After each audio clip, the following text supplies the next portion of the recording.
요한복음은 크게 두 가지를 말씀합니다. 먼저 하나는 예수 그리스도께서 하나님의 아들이 되신다 라고 하는 것을 요한복음에서는 끊임없이 강조하고 있죠. 그리고 또 한 가지는 바로 그분을 믿게 되면 영생을 얻게 된다 라고 하는 사실을 말씀합니다. 그래서 이 요한복음을 잘 읽어보면 바로 이분이 하나님의 아들 되시고 우리가 이분을 믿게 되면 영생을 얻는 거구나 라고 하는 것을 우리가 아주 선명하게 알 수가 있죠. 그래서 요한복음 처음 1장에 태초에 말씀이 계시니라 이렇게 말씀합니다. 이것은 창세기에 태초에 하나님이 천지를 창조하시니라 말씀과 같죠.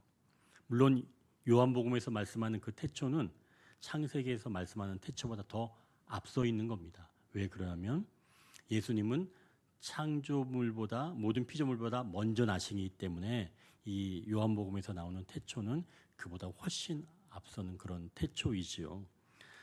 자, 그리고 창세기에서 나오는 첫 번째 그 부부, 인류의 그 첫 가정이 있죠. 아담과 하와. 그 가정이 잘 살았나요? 안타깝지만 죄로 인해서 그 가정이 깨지게 되었지요.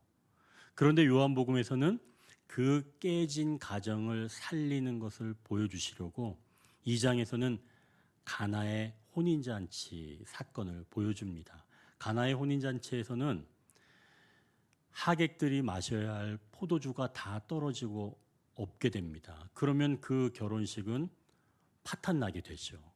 그때 예수님께서 물을 포도주로 변화시키셔서 그 결혼식을 풍성한 결혼식으로 변화시켜 주십니다. 그러니 이 예수님께서 모든 것을 온전하게 회복시키고 다 만들어 가시는구나 라고 하는 것들을 알 수가 있죠. 또 요한복음 6장에서는 이 제자들이 배를 타고 그 바다 건너편으로 가는데 그때 엄청난 풍랑이 일게 됩니다. 예수님은 산에서 그걸 기도하고 있는 중에 아시고 그 물 위를 걸어서 배에 올라서 제자들이 가려던 곳에 인도하게 되지요. 이 사건은 과연 뭘까요? 예수님은 물 위로 오셨는데 모세는 물을 가르고 그 바다의 땅인 즉 육지를 걸으면서 건넜습니다. 하지만 예수님은 물 위를 걸으셔서 인간이 아니라 신적인 존재라는 것을 나타내 주시면서 모세는 이스라엘 백성에게 홍해를 가르고 그 홍해를 건너가기는 했지만 가나안에 들어가기는 하지 못했지만 예수님은 그 배, 제자들이 탄 배에 직접 올라서 그들이 가려던 곳에 같이 동행한 사실을 우리가 알 수 있습니다. 그러니 요한복음에서는 이렇게 전에 못 이루었던 것들을 예수님께서 함께 하시면서 이루는 사건을 통해서 이분이 바로 하나님의 아들이시구나 라고 하는 것을 우리가 선명하게 알 수가 있다는 거죠. 그러면서 그분을 믿게 되면 곧 그것이 영생에 이른다는 사실을 요한복음에서는 끊임없이 말씀하고 있습니다. 자, 이제 오늘은 좀 더 놀라운 사건이에요. 먼저 오늘 본문 바로 앞에 있는 51절을 한번 보십시오. 나는 하늘에서 내려온 살아있는 떡이니 사람이 이 떡을 먹으면 영생하리라. 내가 줄 떡은 곧 세상의 생명을 위한 내 살이니라 하시니라. 좀 무시무시한 말씀이에요. 예수님이 살을 나눠주신다는 거예요. 섬뜩하죠. 물론 이제 우리도 살을 나눠주고 싶어 하죠. 이제 우리가 그 이유는 아마 각자 다 아실 겁니다. 우리도 살을 나누고 싶어 하는데 예수님은 그런 차원이 예수님 직접 살을 막 뜯어서 다 주신다는 거죠. 그럼 여기서 얘기하는 게 진짜 살을 이야기하는 걸까요? 사실 이 구절은 6장 1절부터 시작하는 그 오병이어 사건과 연결되어 있습니다. 이스라엘 백성은 출애굽하고 난 뒤에 광야에서 만나를 먹었던 그런 민족이죠. 그래서 이스라엘 자손들은 항상 그 만나를 먹었던 것들을 기억하고 있습니다. 하나님께서 광야에 있을 이 이스라엘 백성들, 있는 이 이스라엘 백성들이 먹을 게 없으니까, 농사 지을 수 없으니까 매일 아침 만나를 내려주셨습니다. 이 백성들은 만나를 먹은 백성이죠.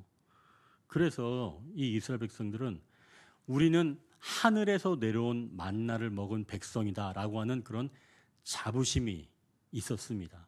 자부심뿐만이 아니라 사실은 삶의 근거가 거기 있었던 거죠.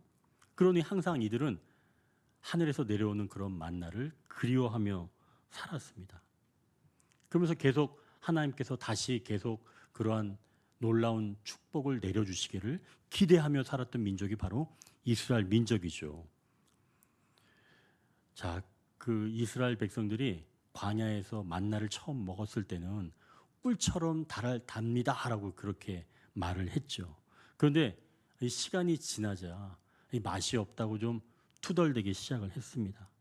하지만 어찌되었든 수고도 하지 아니하는 그 만나가 하늘에서 내린다는 그것은 분명 매력적인 양식임에는 틀림이 없습니다. 이 당장에 먹고 살기도 힘드니 그런 때 하나님이 내리시는 만나는 정말 하늘에서 내리는 영적 양식이겠죠. 자, 그런데 예수님이 육신을 입고 오셔서 오병이어 사건을 만드신 겁니다. 이들은 그 오병이어 사건을 통해서 맛본 그것이 곧 하늘에서 내린 만나도 이와 같지 않을까. 보리떡 5개, 물고기 2마리로 장정 5,000명이 먹고도 12바구니나 남았습니다. 그러니 이들은 그동안 말로만 들었던 하늘에서 내렸던 그 양식, 만나가 바로 이런 게 아닌가. 너무나 놀랐던 거죠. 그때부터 이 이스라엘 백성들이 예수님을 따르기 시작을 했습니다. 예수님은 이들에게 51절 좀 아까 얘기했던 것처럼 이렇게 이야기하시는 거예요. 나는 하늘에서 내려온 살아있는 떡이니 이 떡을 먹으면 영생하리라. 자, 이제 52절 보십시오. 그러므로 유대인들이 서로 다투어 이르되 이 사람이 어찌 능히 자기 살을 우리에게 주어 먹게 하겠느냐. 지금 유대인들끼리 다툼이 일어났다는 거예요. 한 부류의 사람들은 그가 사람인데 어떻게 자기 살을 뜯어서 줄 수 있겠어. 또 다른 한 부류의 사람들은 그동안 예수님이 행한 그 사건들이 있으니까 뭔가 의미가 있겠지. 좀만 더 기다려보자. 이렇게 다투는 두 부류가 생겼다는 거죠. 이렇게 뭔가 진리도 다툼이 일어나기 시작한 겁니다. 주님은 이 상황을 즐기는 것처럼 보이는 거예요. 다툼이 일어나면 좀 말려야 되는데 그렇지 아니하시고 오히려 더 부추기는 듯하게 보입니다. 53절을 보십시오. 예수께서 이르시되 내가 진실로 진실로 너에게 이르노니 인자의 살을 먹지 아니하고 인자의 피를 마시지 아니하면 너희 속에 생명이 없느니라. 예수님은 한술 더 떠서 이제는 살뿐이 아니라 뭐까지 마시라는 거예요? 내 피까지 마시라는 겁니다. 살까지는 좀 견딜만 했는데 피까지 마시라고 하니까 모든 사람들의 정신이 지금 혼미해진 거죠. 왜 그러냐면 이 유대인들은 율법에 피는 마시지 말라 이렇게 말씀되었거든요. 그런데 지금 예수님이 바로 그거를 어기시면서 피를 마시라고 하니까 유대인들이 이제는 더 이상 할 말이 없는 겁니다. 그래서 이제 계속 예수님이 홀로 말씀하시는데요. 예수님이 홀로 말씀하신 거는 유대인들은 몰라도 우리는 잘 들어야 되겠죠. 자, 그럼 예수님께서 살과 피를 마시라 라고 하는 말씀은 도대체 어떤 말씀일까요? 또 그렇게 해야 너희 속에 생명이 있다니 그건 또 무슨 말씀일까요? 이 두 가지 이야기는 사실 하나의 사건을 말씀합니다. 아까도 얘기했던 것처럼 이스라엘 백성들이 애굽에 있을 때 하나님께서 이스라엘 백성을 애굽에서 건져내시려고 애굽에 10가지 재앙을 내리셨습니다. 애굽은 우리가 몇 번 나눈 것처럼 마귀이며 동시에 세상입니다. 거기에서 건져내시기 위해서는 반드시 생명이 필요했죠. 그래서 마지막 10번째 재앙은 그 땅의 모든 장자가 죽는 재앙인데요. 그래야지만이 이제 이 애굽의 왕이 이스라엘 백성들을 내어주게 됩니다. 그래서 마지막 10번째 장자의 재앙, 이것을 넘어가려면 가족이 먹을 만한 어린 양을 잡아서 피는 문설주와 좌우 임방에 바르고 살은, 즉 고기는 그 가족들이 먹어야 했습니다. 자, 그러면 어린 양이 사람들에게 희생 제물이 돼서 피는 문설주와 임방에 발라지고 살은 그 사람들이 먹게 되는 거죠. 인간이 죄에서 건져지기 위해서는 이렇게 희생 제물이 있어야 한다는 말씀입니다. 예수님의 살과 피를 마신다는 것, 예수님께서 십자가에서 우리를 대신해 죽으신 사건을 마음으로 믿으면 죄악에서 해방되며 새로운 생명으로 거듭난다는 말씀, 이게 곧 살과 피를 먹고 마시라라고 하는 말씀입니다. 그렇다면 예수님의 살과 피가 우리의 죽은 생명을 살리는 바로 그런 역할만 하는 것일까요? 아닙니다. 지금 우리를 다시 살린다는 것은 과거의 문제를 해결하는 겁니다. 그러나 그것뿐만이 아니라 현재와 미래도 해결하십니다. 이제 54절을 보십시오. 내 살을 먹고 내 피를 마시는 자는 영생을 가졌고 마지막 날에 내가 그를 다시 살리리니. 현재 시점에서 영생을 가졌다라고 얘기하는 거예요. 이것은 나중에 영생을 가진 게 아니라 내가 예수님의 살과 피, 즉 예수님이 나로 인해서 십자가에서 죽으시고 다시 부활하셨다는 그 사실을 받아들이면 현 시점에서 영생을 얻었다는 겁니다. 여러분 이걸 믿으시길 바랍니다. 그리고 또한 미래에 다가올 심판에서 벗어난다는 사실이에요. 그러니까 과거의 죄악으로서부터 벗어나는 은혜도 있고 현재의 영생을 얻는 은혜도 있고 미래의 심판도 면하게 되는 은혜가 이미 주어졌다는 겁니다. 그게 바로 살과 피를 마시는 자가 얻을 수 있는 은혜라는 거죠. 여러분 이게 얼마나 놀라운가요?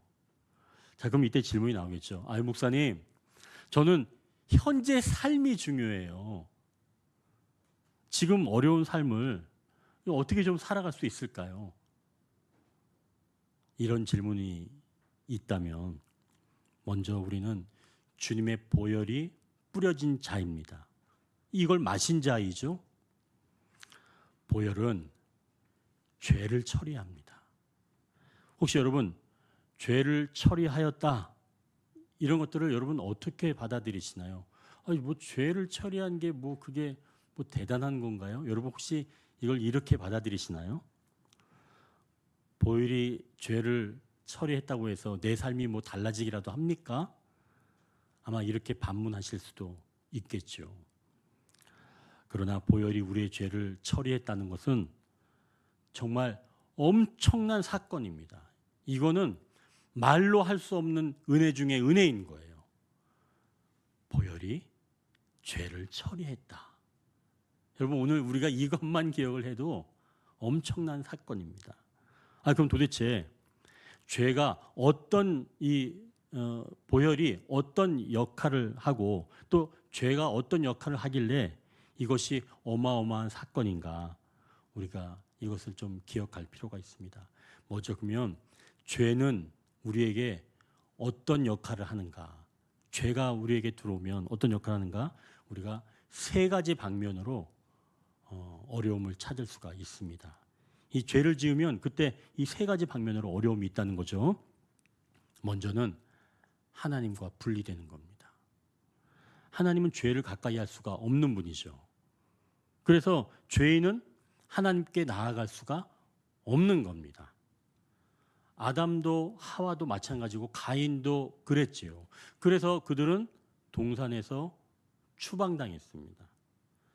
하나님과 단절된 거죠. 그 깊은 교제 안에서 이제는 단절된 겁니다. 굉장히 큰 고통이죠. 여러분, 제일 큰 고통이 관계에서 끊어지는 그런 고통이에요. 그게 바로 죄의 역할입니다. 죄는 이렇게 하나님과 우리를 분리시킨다는 거죠. 이제 또 하나의 어려움이 있는데요. 이것은 바로 양심이 발동해서 양심의 가책을 느끼게 되는 겁니다. 그러니까 우리는 양심이 발동되면 범죄한 느낌이 들기 시작을 하는 거죠. 이러한 범죄한 느낌은 마지막 세 번째 어려움을 가져오는데요. 그게 바로 사탄이 이 범죄한 느낌을 타고 들어와서 참소를 하는 겁니다. 너는 죄를 범했다. 이렇게 사탄이 참소하는 거예요. 그런데 이 보혈은 이 세 가지를 모두 없애버린다는 겁니다. 아니, 내가 죄를 지었는데 보혈이, 예수님의 보혈로 내 죄가 용서를 받는다고요? 그럼 내가 죄를 용서받았다는 것을 나는 어떻게 알 수 있어요? 여러분, 그런 생각 들지 않아요? 내가 도대체 용서받았다는 사실이 어떻게 내가 알 수가 있냐고요. 아까 말씀드린 그 이스라엘 백성들, 애굽에 있었던 이스라엘 백성들이 출애굽하기 전에 그 고기 먹었던 사건을 좀 기억을 해보십시오. 아까도 말씀드린 것처럼 출애굽 백성들이 어린 양을 잡았죠. 그리고 피는 어떻게 했죠? 피는 밖에 문에 발랐습니다. 그리고 모두 집 안으로 들어갔죠. 그 다음 집 안에서 고기를 먹고 있을 때 하나님은 그 집 문을 보고 피가 발라져 있으면 심판하지 않고 그냥 지나치셨습니다. 그렇죠? 자, 그러니까 보혈은 나를 위한 거예요? 하나님을 위한 거예요? 보혈은 하나님을 위한 거예요. 나를 위한 게 아니라는 거죠. 하나님은 보혈을 보고 그냥 지나가시는 겁니다. 우리는 그것을 확인할 수가 없는 거예요. 우리는 안에서 그냥 고기만 먹고 있는 거예요. 우리는 확인할 길이 없는 겁니다. 결국 하나님이 보시고 만족하는 것이지 내 만족을 위해서 보혈이 있는 건 아니라는 거죠. 그러니 하나님이 예수님의 보혈로 만족하신다는 사실을 우리는 그냥 받아들이면 되는 겁니다. 받아들이면 되는 거예요. 그거 이상도 이하가 없는 거예요. 예수님께서 나를 위해서 십자가에서 흘리신 보혈이 내 죄를, 내 그 모든 종류의 죄를 다 깨끗하게 씻었습니다. 그것을 그냥 받아들이면 되는 거예요. 그건 하나님에게 유효한 거지 나에게는 유효한 게 아니란 얘기예요. 여러분, 그걸 믿으십시오. 보혈은 하나님의 만족을 위해서 있는 거라는 사실이죠. 자, 이제 두 번째로 보혈은 양심의 가책을 제하여 줍니다. 조금 전에 보혈의 효능으로 하나님이 용서하셨다는 것이 믿어지기 시작하는 때가 있습니다. 그때 내 양심은 더 이상 나에게 범죄한 느낌을 주지 못하게 되지요. 여러분, 그런 경험 있으시죠? 내가 죄 용서를 받았다는 것이 느껴지기 시작하면 더 이상 양심이 나를 찌르지 못합니다. 방해하지 못하죠. 그렇게 되면 내가 그동안 하나님께 나아가지 못했는데 하나님께 담대히 나아갈 수 있는 그런 힘을 얻게 되는 거죠. 그래서 우리는 예수님의 보혈로 하나님의 은혜의 보좌 앞에 담대히 나아갈 수가 있게 된 것입니다. 우리가 하나님 앞에 담대히 나아갈 수 있는 이유는 그렇다면 우리에게 있다는 거예요? 아니죠. 이것은 우리에게 있지 않다는 겁니다. 그러니까 여러분이 어제 선한 일을 잘 했다고 해서 오늘 들어올 때 이렇게 어깨를 펴고 들어오는 게 아닌 거예요. 또 어제 내가 엄청나게 막 잘못했는데 욕도 했는데 그래서 막 고개를 막 숙이고 이렇게 들어오는 게 아니라는 거예요. 여러분들이 이 자리에 들어올 수 있는 유일한 근거는 예수 그리스도의 보혈 때문입니다. 그것이면 충분한 거예요. 주님 한 분, 그 보혈이면 여러분들은 그 보혈에 의지해서 당당하게 이 자리에 나오신다는 거죠. 그러니 그것이 곧 예수님의 효능인 줄, 보혈의 효능인 줄 믿으시길 바랍니다. 마지막 세 번째, 이 보혈은 사탄의 참소를 완전히 처리합니다. 그럼 어떻게 이 보혈이 사탄의 이 참소를 완전히 처리할 수 있을까요? 그것은 바로 하나님께서 이제는 중간에 서 계신 게 아니라 내 편에 서 계시기 때문입니다. 그래서 사탄을 처리하시는 거예요. 예수님의 보혈은 하나님을 만족시키셨기 때문에 아무리 사탄이라고 해도 다시 참소할 수가 없는 거죠. 그래서 로마서 8장 31절에 이렇게 말씀합니다. 그런즉 이 일에 대하여 우리가 무슨 말 하리요? 만일 하나님이 우리를 위하시면 누가 우리를 대적하리요? 여러분, 예수 그리스도의 보혈이 우리를 깨끗하게 하셨기에 더 이상 사탄은, 마귀는 우리를 참소하지 못합니다. 여러분 믿으시죠? 그러니 여러분, 그러한 느낌적인 것들이 가짜인 거예요. 때로는 사탄들이 그 느낌을 주거든요. 그러나 그 느낌은 가짜인 겁니다. 우리는 이미 보혈로 사탄의 참소에서 벗어났습니다. 우리 주님의 보혈은 결국 하나님을 만족시키기 때문에 사탄의 참소는 멈출 수밖에 없다는 거죠.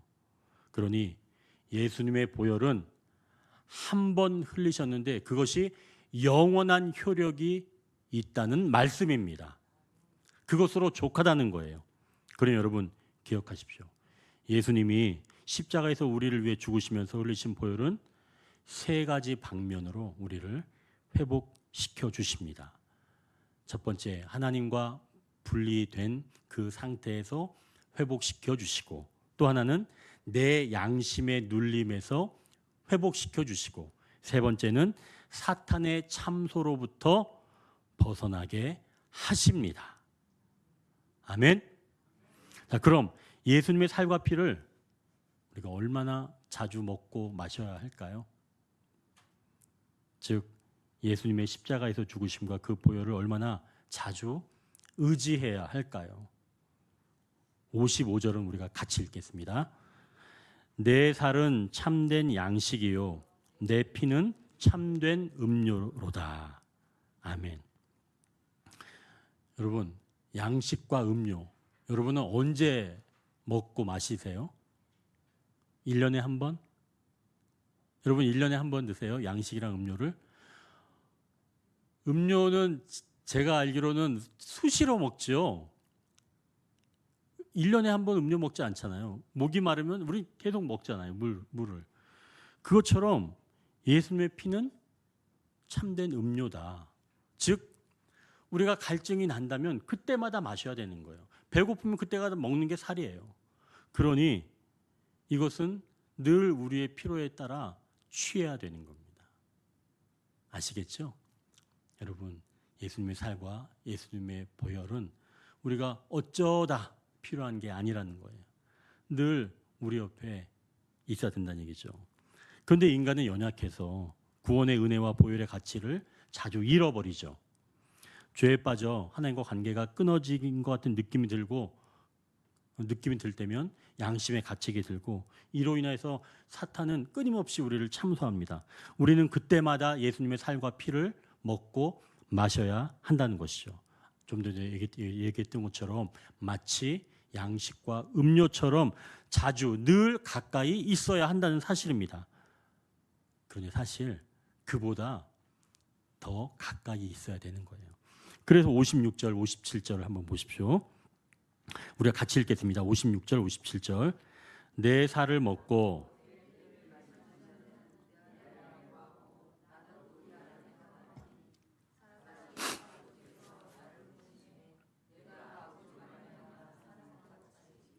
나를 먹는 그 사람도 나로 말미암아 살리라. 아멘. 보혈로 정결하게 이 된 자는 이제는 예수님 안에 거하게 되며 예수님도 그 안에 거하여 마치 예수님으로 말미암아 산다는 말씀입니다. 이제는 내 옆에 두고 먹고 마시는 정도가 아니라 어디에 계신다는 거예요? 내 안에. 그리고 우리가 예수님 안에. 이렇게 되어야 한다는 것이고 된다는 것입니다. 여기서 기억하실 것은 내가 깨끗하게 된 자는 주님이 거하시는 게 아니라 피로 깨끗해진 자의 안에 주님이 거하신다는 겁니다. 그러니까 내가 깨끗하게 할 수는 없다는 거예요. 예수님의 피를 통해서 깨끗해진 자, 그 자에게 예수님께서 들어오신다는 겁니다. 아까 그것은 우리가 그냥 믿음으로 받아들이면 된다고 했죠. 그러니 주님이 주님의 피로 여러분을 깨끗하게 하시고 그 안에 함께 하시는 줄 믿으시기를 바랍니다. 이제 58절을 보십시오. 이것은 하늘에서 내려온 떡이니 조상들이 먹고도 죽은 그것과 같지 아니하여 이 떡을 먹는 자는 영원히 살리라. 이스라엘 백성들이 광야에서 먹었던 만나는 조상들이 먹고도 죽었지만 하늘에서 내려온 살아있는 떡인 예수님을 먹으면 영원히 산다는 말씀입니다. 즉 예수님이 이 땅에 새로운 만나로 내려오셨다는 것이죠. 우리 안에 계시고자 우리의 양식과 음료가 되어 이 땅에 내려오셨다는 말씀입니다. 주님이 베푸신 식탁은 이렇게 구원의 식탁이면서 또한 매일 주님을 모시고 살게 하는 은혜의 식탁입니다. 로널드 롤 하이저의 그 성찬의 영성이라고 하는 책에서 나오는 이야기인데요. 한 어린 소녀가 어두운 방 안에서 유령 또는 괴물이 있다고 생각이 되자 이 아이가 벌떡 일어나서 부모님 방으로 달려갑니다. 그러면 엄마는 딸의 방에 아무것도 없다는 것을 알려주기 위해서 딸의 손을 붙들고 다시 딸 방으로 데려갑니다. 그리고 거기에서 불을 딱 켜죠. 엄마는 인자한 웃음을 지으면서 안전하다는 사실을 재확인시켜 줍니다. 그리고 그 방에서 나가면서 딸에게 이렇게 말합니다. 무서워할 거 없어. 넌 혼자가 아니야. 하나님께서 지금 이 방에 너와 함께 하셔. 그러자 딸이 이렇게 대답합니다. 알아요. 하나님께서 저와 함께 하세요. 하지만 지금 저는 피부를 가진 하나님이 필요해요. 우리는 모두 이 어린 소녀와 닮았습니다. 인간인 우리 모두는 1차적인 차원에서 감각적인 생물입니다.